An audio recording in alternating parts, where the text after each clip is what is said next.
we're going to be signing a very important deal today. It's Doge, and I'm going to ask Elon to tell you a little bit about it and some of the things that we found, which are shocking. Billions and billions of dollars in waste, fraud, and abuse. And I think it's very important. And that's one of the reasons I got elected. I said, we're going to do that. Nobody had any idea it was that bad, that sick, and that corrupt. And it seems hard to believe that judges want to try and stop us from looking for corruption, especially when we found hundreds of millions of dollars worth, much more than that, in just a short period of time. And we want to weed out the corruption. And it seems hard to believe that a judge could say, we don't want you to do that. Well, so maybe we have to look at the judges, because that's very serious. I think it's a very serious violation. I'll ask Elon Musk to say a few words, and we'll take some questions. Elon, go ahead. Sure. So at a high level, if you say, what is the goal of Doge, and I think a significant part of the presidency is to restore democracy. This may seem like, well, are we in a democracy? Well, if you don't have a feedback loop, okay, we would have to, if you sorry. So, tell you, gravitas can be difficult sometimes. If there's not a good feedback loop from the people to the government, and if you have rule of the bureaucrat, or if the bureaucracy is in charge, and then what meaning does democracy actually have? If the people cannot vote and have their will be decided by their elected representatives in the form of the president and the Senate and the House, then we don't live in a democracy, we live in a bureaucracy. So it's incredibly important that we close that feedback loop, we fix that feedback loop, and that the public's elected representatives, the president, the House, and the Senate, decide what happens, as opposed to a large unelected bureaucracy. This is not to say that there are good people who are in the federal bureaucracy, but you can't have an autonomous federal bureaucracy. You have to have one that is responsive to the people. That's the whole point of a democracy. And if you looked at if you looked at the founders today and said, what do you think of the way things have turned out? Well, we have this unelected, fourth unconstitutional branch of government, which is the bureaucracy, which has, in a lot of ways, currently more power than any elected representative. And this is not something that people want, and it does not match the will of the people. So it's just something we've got to fix.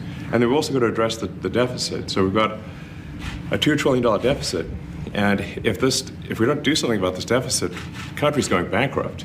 I mean, it's really astounding that the interest payments alone on the national debt exceed the Defense Department budget, which is shocking, because we spend a lot of money on defense. But if that just keeps going, we're essentially going to bankrupt the country.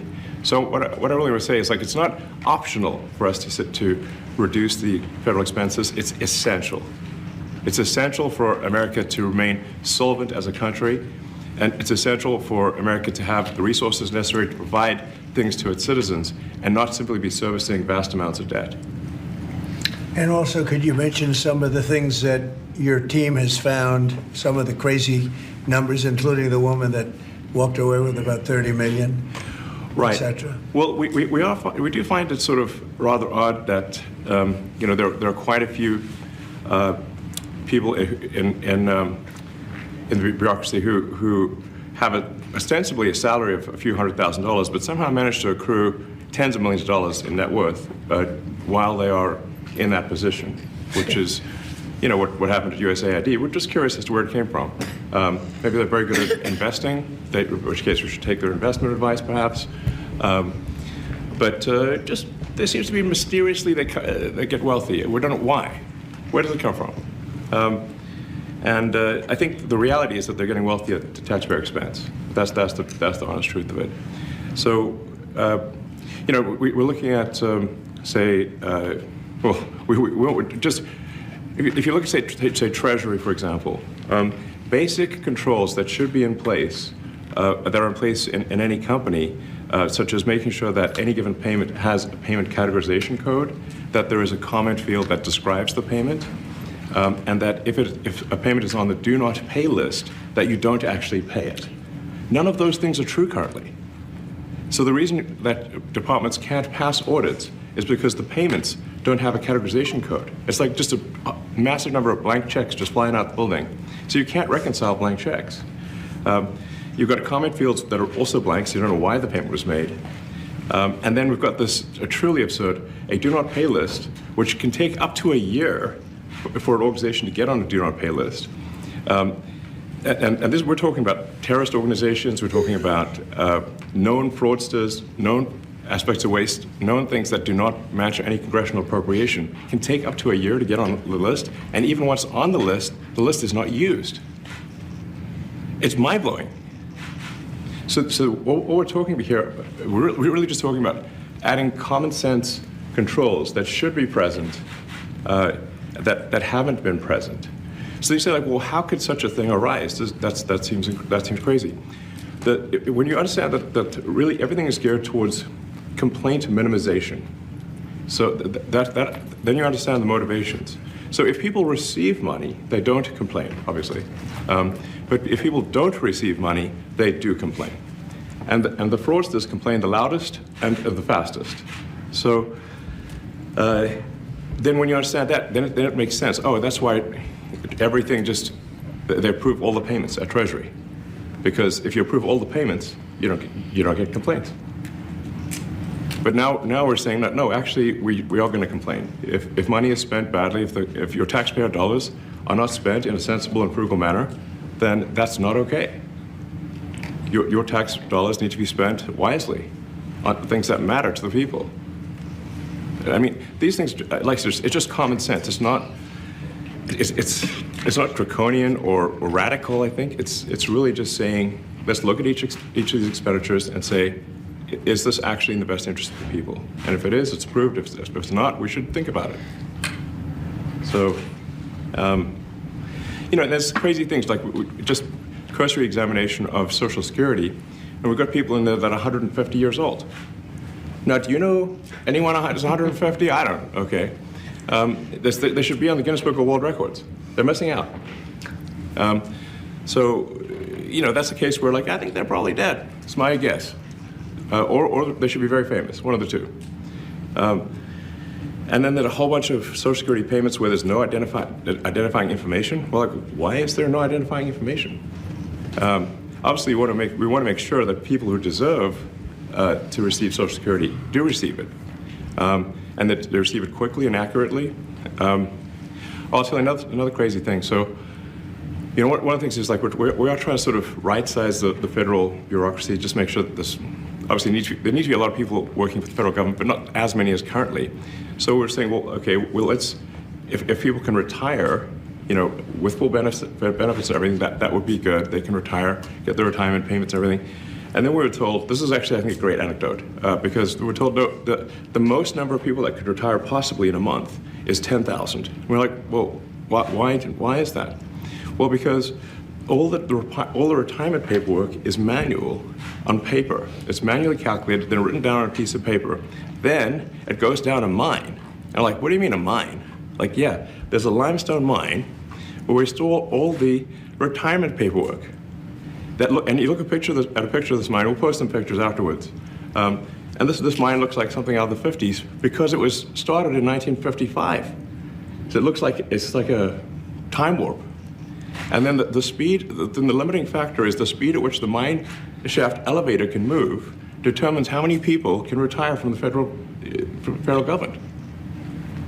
And the elevator breaks down and then sometimes, and then nobody can retire. Doesn't that sound crazy? There's like 1,000 people that work on this. So I think if we can take those people and say, like, you know what, instead of working in a mine shaft and carrying manila envelopes to boxes in a mine shaft, you could do practically anything else, and you would add to the goods and services of the United States in a more useful way. So anyway, so I think that's an example. Like at a high level, if you say, like, how do we increase prosperity? Is we get people to shift from roles that are low to negative productivity to high productivity roles. And so you increase the total output of goods and services, which means that there's a higher standard of living available for everyone. That's the actual goal. Everyone's very quiet, by the way. So are people normally this quiet? Your detractors, Mr. Musk. I have to what? Including a lot of Democrats. I have detractors? You do, sir. I don't believe it. Say that you're orchestrating a hostile takeover of government and doing it in a non-transparent way. What's your response to that criticism? Well, first of all, you couldn't ask for a stronger mandate from the public. The public voted. We have a majority of the public voting for President Trump. We won the House. We won the Senate. The people voted for major government reform. There should be no doubt about that. That was on the campaign. The president spoke about that at every rally. The people voted for major government reform, and that's what people are going to get. They're going to get what they voted for. And a lot of times, people that don't get what they voted for, but in this presidency, they are going to get what they voted for. And that's what democracy is all about. Mr. Musk, the White House says that you will identify and excuse yourself from any conflicts of interest that you may have. Does that mean that you are, in effect, policing yourself? What are the checks and balances that are in place to ensure that there is accountability and transparency? Well, we actually are trying to be as transparent as possible. In fact, we post our actions to the Doge handle on X and to the Doge website. So all of our actions are maximally transparent. In fact, I don't think there's been, I don't know of a case where an organization has been more transparent than the Doge organization. So, and the kind of things we're doing are, I think, very, very simple and basic. They're not, what I mentioned, for example, about Treasury, just making sure that payments that go out, taxpayer money that goes out, is categorized correctly, that the payment is explained, that organizations on the do not pay list, which takes a lot to get there, that actually are not paid, which currently they are paid. These are not individual judgment decisions. These are about simply having sensible checks and balances in the system itself to ensure that taxpayer money is spent well. So it's got nothing to do with, like, say, a contract for some company of mine at all.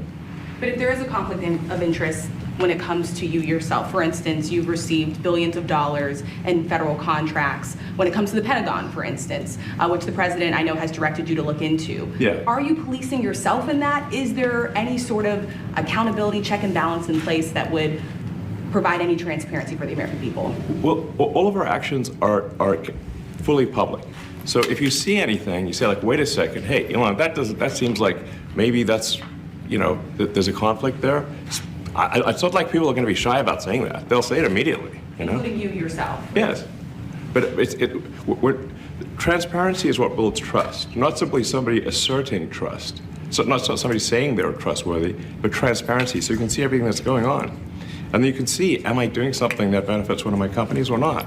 It's totally 3, obvious. 2, 1. And On the thought latest that edition we of the would not let Bloomberg him do Business Week that podcast, a segment conversation or with Max look in that Chafkin of area if Business we thought Week there was on a, Elon Musk's offer to buy lack of OpenAI and transparency or CEO Sam conflict of Altman's interest. reaction And, to that bid. we watched that also. He's a big businessman. He's a successful guy. That's why we want him doing this. We don't want an unsuccessful guy doing this. Now, one thing also that Elon hasn't really mentioned are the groups of people that are getting some of these payments. They're ridiculous. And we're talking about billions of dollars that we've already found. We found fraud and abuse. I would say those two words as opposed to the third word that I usually use, but in this case, fraud and abuse. It's abusive because most of these things are virtually made up, or certainly money shouldn't be sent to them. And you know what I'm talking about. It's crazy. So, but we're talking about tens of billions of dollars that we've already found. And now a judge who's an activist judge wants to try and stop us from doing this. Why? Why would they want to do that? I campaigned on this. I campaigned on the fact that I said government is corrupt. And it is very corrupt. It's very, very, it's also foolish. As an example, a man has a contract for 3 months and the contract ends, but they keep paying him for the next 20 years, because nobody ends a contract. You get a lot of that. You have a contract that's a 3-month contract. Now, normally, if you're in a small, in all fairness, it's the size of this thing is so big. Yeah. But if you have a contract and you're in a regular business, you end the contract in 3 months. You know it's a consultant. Here's a contract for 3 months, but it goes on for 20 years. And the guy doesn't say that he got money for 20 years, you know? They don't say it. They just keep getting checks month after month. And you have various things like that, and even much worse than that, actually, much worse. And I guess you call that incompetence, maybe. Yeah. It could be corruption. It could be a deal's made on both sides, you know, where the guy gets the money, he kicks. I think there's a lot of kickback here. I see a lot of kickback here. There's a lot of kickbacks. A tremendous kickback, because nobody could be so stupid to give out some of these contracts, Yes. so he has to get a kickback. So that's what I got elected for, that and borders and military and a lot of things, but this is a big part of it. And I hope that the court system is going to allow us to do what we have to do. We got elected to among other things, find all of this fraud, abuse, all of this horrible stuff going on. And we've already found billions of dollars, not like a little bit, billions, many billions of dollars. And when you get down to it, it's going to be probably close to $1 trillion. It could be close to $1 trillion that we're going to find. That will have quite an impact on the budget. Yes. And you'll go to a judge where they handpick a judge, and he has certain leanings. I'm not knocking anybody for that, but he has certain leanings, and he wants us to stop looking. How do you stop looking? I mean, we've already found it.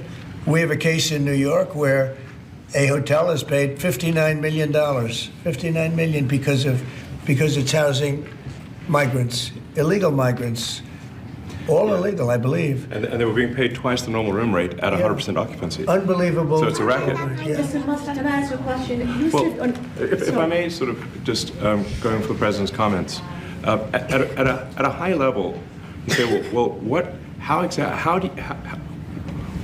are the two ingredients that are really necessary in order to cut the budget deficit in half from 2 trillion to 1 trillion? And it's really two things: competence and caring. And if you add competence and caring, you'll cut the budget deficit in half. And I fully expect to be scrutinized and get a daily proctology exam, basically. Might as well just camp out there. So it's not like I think I can get away with something. I'll be scrutinized nonstop. But with the support of the president, we can cut the budget deficit in half from 2 trillion to 1, and then with deregulation, because there's a lot of sort of regulations that don't ultimately serve the public good. We need to free the builders of America to build. And if we do that, that means I think we can get the economic growth to be maybe 3-4%, maybe 5%. And that means if you can get $1 trillion of economic growth and you cut the budget deficit by $1 trillion, between now and next year, there is no inflation. There's no inflation in 26. And if the government is not borrowing as much, it means that interest costs decline. So everyone's, the mortgage, their car payment, their credit card bills, anything, their student debt, the monthly payments drop. That's a fantastic scenario for the average American. I mean, imagine they're going down the grocery aisle and the prices from one year to the next are the same, and their mortgage, all their debt payments dropped. How great is that for the average American? We had That's no what we're idea. We had no idea we were going to find this much, and it's open. It's not like complicated. It's not that simple complicated. stuff. It's just like, a lot of work. We Yeah. can't believe it. A lot of work, a lot of smart people involved. Very, very smart people. But you're talking about anywhere maybe $500 billion. It's crazy the kind of numbers you're It is really talking crazy. about. You know, normally when you're looking at something, you'll find you're looking for 1 out of 100. Here, you're almost reversing it. You look for one that's good. Yeah. And you can look at the title and you say, why are we doing this? Why are we doing that? And the public gets it. You know, the public gets it. You've seen the polls. The public is saying, why are we paying all this money? This for years, this has gone on. Mr. Musk, President you Trump, said- Senator, Yeah, go ahead. Wait, go ahead. Senator Rand Paul today said that Doge cuts will ultimately need a vote in Congress. Do you agree with that? Is that the I plan? really don't know. I know this. We're finding tremendous fraud and tremendous abuse. If I need a vote of Congress to find fraud and abuse, it's fine with me. I think we'll get the vote. although there'll be some people that wouldn't vote. And how could a judge want to hold us back from finding all of this fraud and finding all of this incompetence? Why would that happen? Why would even Congress want to do that? Now, Congress, if we do need a vote, I think we'd get a very easy vote because we have a track record now. We've already found billions of dollars of abuse, incompetence, and corruption. A lot of corruption. If a judge does block one of your policies, part of your agenda, will you abide by that ruling? Will you comply Well, I with that always order? abide by the courts, and then I'll have to appeal it. But then what he's done is he slowed down the momentum. And it gives crooked people more time to cover up the books. You know, if a person's crooked and they get caught, other people see that, and all of a sudden it becomes harder later on. So, yeah, the answer is I always abide by the courts, always abide by them, and will appeal. But appeals take a long time, and I would hope that a judge, if you go into a judge and you show him, here's a corrupt situation, we have a check to be sent, but we found it to be corrupt. Do you want us to send this corrupt check to a person, or do you want us not to give it and give it back to the taxpayer? I would hope a judge would say, don't send it, give it back to the taxpayer. Yeah, if I can add to that, what we're finding is that a bunch of the fraud is not even going to Americans. So I think we can all agree that if there's going to be fraud, it should at least go to Americans. But a bunch of the fraud rings that are operating in the United States and taking advantage of the federal government, especially in the entitlements programs, are actually foreign fraud rings. They're operating in other countries and actually exporting money to other countries. We should stop that. Mr. Musk, And this is big numbers. We're talking about $100 to $200 billion a year. Sure.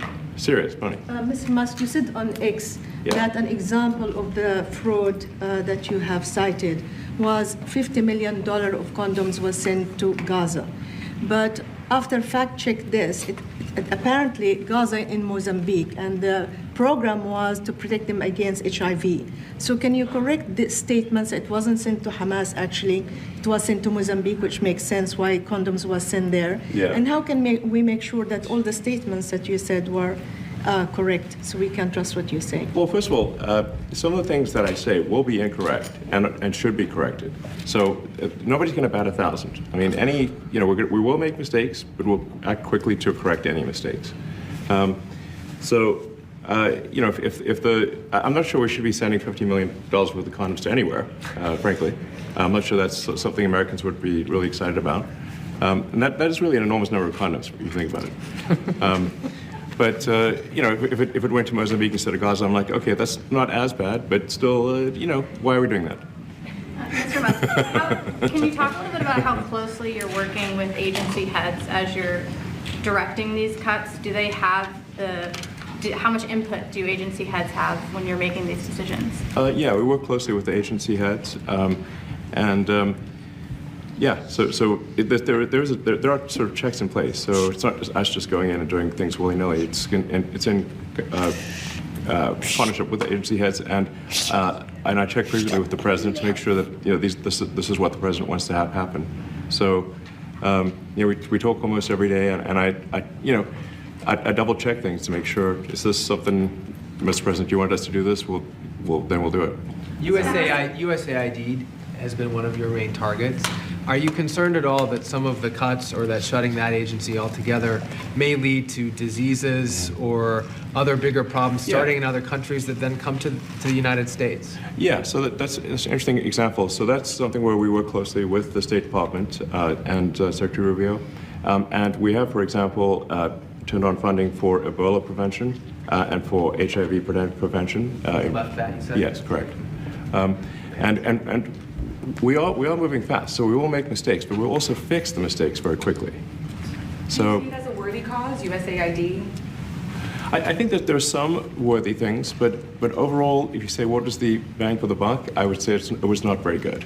And there was far too much of what USAID was doing was influencing elections in ways that I think were dubious and do not stand the light of day. I can just ask a follow-up to the Pentagon contracts. If you have received billions of dollars in contracts from the Pentagon, and the president's directing you to look into the Department of Defense, is that a conflict of interest? Are going to do at the president's request. Does that present a conflict of interest for you?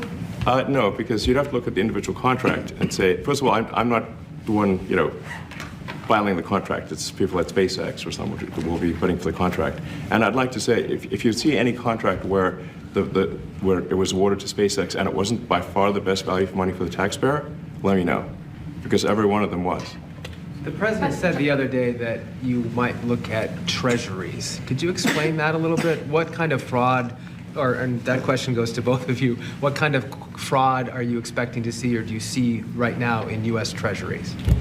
Yeah, I think you mean the Treasury Department as opposed to Treasury bills, or. You also referenced treasuries on Air Force One the other night. Go ahead. Well, as I mentioned earlier, really, the first order of business is to make sure we're actually collecting. Sorry for this. I thought my son might enjoy this, but he's sticking his fingers in my ears and stuff. So it's a bit hard to hear sometimes. Hey, stop that. No, the stuff we're doing with the Treasury Department is so basic that you can't believe it doesn't exist already. So, for example, like I mentioned, just making sure that when a payment goes out, it has to have a payment categorization code. It's like, what type of payment is this? You can't just leave the field blank. Currently, many payments, the field is left blank. And you have to describe what's the payment for, some basic rationalization. That also is left blank. So this is why, the Pentagon, when's the last time the Pentagon passed an audit? I mean, a decade ago, maybe? Ever? Really? And we want to, just in order to actually pass audits, you have to have financial information that allows you to trace the payments. And once in a while, the Treasury has to pause payments if it thinks the payment is going to a fraudulent organization. If a company or an organization is on a do not pay list, we should not pay it. I'm sure you would agree. Like, if it's quite hard to get on that payment, the do not pay list, it means that this is someone that is like dead people, terrorists, known fraudsters, that kind of thing. We should not pay them. But currently we do, which is crazy. We should stop that. Many transactions. And by the way, hundreds, thousands of transactions like that. We have a big team. And for the sake of the country, I hope that the person that's in charge and the other people that report to me that are in charge are allowed to do the right thing, namely make sure everything's honest, legitimate, and competent. But we're looking at just, when you look at USAID, that's one. We're going to look at the military. We're going to look at education. They're much bigger areas. But the USAID is really corrupt. I'll tell you, it's corrupt. It's incompetent, and it's really corrupt. And I can't imagine a judge saying, well, it may be corrupt, but you don't have the right. You got elected to look over the country and to, as we say, make America great again, but you don't have the right to go and look and see whether or not things are right that they're paying or that things are honest that they're paying. And nobody can even believe this. Other people, law professors, they've been saying, how can you take that person's right away? You're supposed to be running the country, but we're not allowed to look at who they're paying it to and what they're paying. We have massive amounts of fraud that we caught. I think we probably caught way over a lot of billions of dollars already in, 2 weeks? Yes. And it's going to go to numbers that you're not going to believe. And much, as I said, much is incompetence and much is dishonesty. We have to catch it. And the only way we're going to catch it is to look for it. And if a judge is going to say you're not allowed to look for it, that's pretty sad for our country. I don't understand how it could even work. The buyout program, can you personally guarantee that? Which one? The buyout program, the offer to federal workers. Can you personally guarantee that the workers who opt in to resign now will be paid through September? Well, they'll get their money, but they're getting a good deal. They're getting a big buyout. And what we're trying to do is reduce government. We have too many people. We have office space. It's occupied by 4%. Nobody's showing up to work because they were told not to. And then Biden gave them a 5-year pass, some of them, 48,000 of them, gave them a 5-year pass, that for 5 years you don't have to show up to work. And let me tell you, this is largely, much of this stuff is because of Biden. It's his fault. He allowed this country, what he did on our border. What he did on our border is almost not as bad as what he did with all of these contracts that have come out. It's a very sad day when we look at it. I can't even believe it. But many contracts just extend, and they just keep extending, and there was nobody there to correct it. And that cannot be, I can't imagine that could be held up by the court. Any court that would say that the president or his representatives, like Secretary of the Treasury, Secretary of State, whatever, doesn't have the right to go over their books and make sure everything's honest. I mean, how can you have a country? You can't have anything that way. You can't have a business that way. You can't have a country that way. Hey, thank you very much, everybody. Thank you. Thank you, press. Thank you, press. Head it out. Coming back tonight. Mark Vogel will be at the White House tonight at about 10 o'clock. If you want to come over, you can say hello to him.